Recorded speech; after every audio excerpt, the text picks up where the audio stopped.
Did you know that low back injuries are the most common source of pain and dysfunction for warehouse workers, but that many of these injuries are preventable? By using proper lifting and handling techniques in the warehouse, you significantly reduce your risk for developing low back pain and disorder. This video will show you ways you can protect yourself and be more efficient throughout your workday. It starts with the classic ergonomic directions. Bend at your knees and lift with ease. But is this really the best suggestion for lifting? Especially when you're on the clock and so many of your coworkers are lifting this way. We know that bending the back and twisting while you lift significantly increases the pressure and forces on your back. Computer models can be used to estimate this pressure. And with an increase into the red zone, you become more at risk for back injury. Here's what it looks like inside your back. Each bone of your spine has a disc between them that's just like a jelly donut. As the pressure in your back goes up with each incorrect lift, you're pressing harder and harder on this donut. By doing a lift correctly, these low back forces will decrease into a safer pressure zone. To do a proper squat lift, there are just 4 steps to follow. First, squat to the level of the object by bending your knees. Bring the load between your knees, keeping it as close to your body as possible. Maintain a straight or slightly arched back while keeping your head up, and finally, at a controlled speed, lift the object by using your legs. The best times to use this lift are when you're handling small to medium-sized objects that weigh no more than 50 pounds. However, there will be times the squat lift just won't work.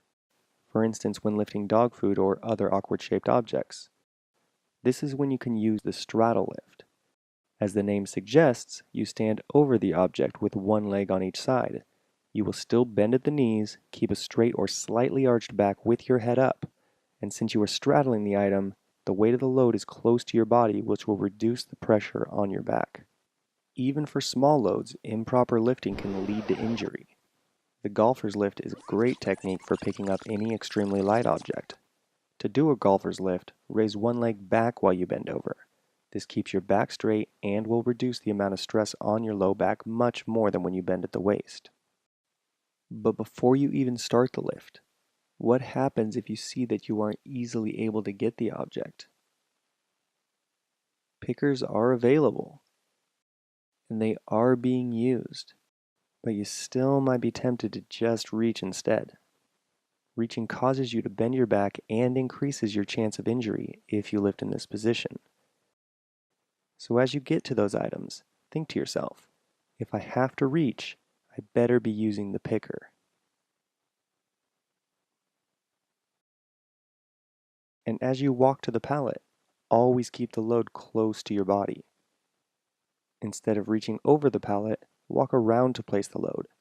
The time you spend now is more than made up for with a future of pain-free moving.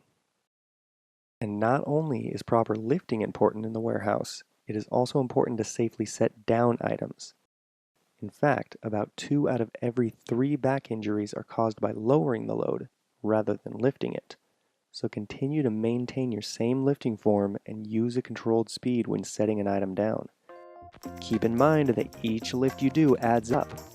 And just as we've demonstrated, your body's position while you lift affects the pressure on your back.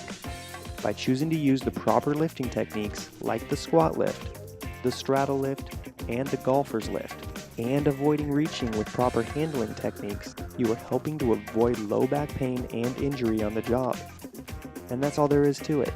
Some simple but effective ways to protect your back while still keeping up with your work.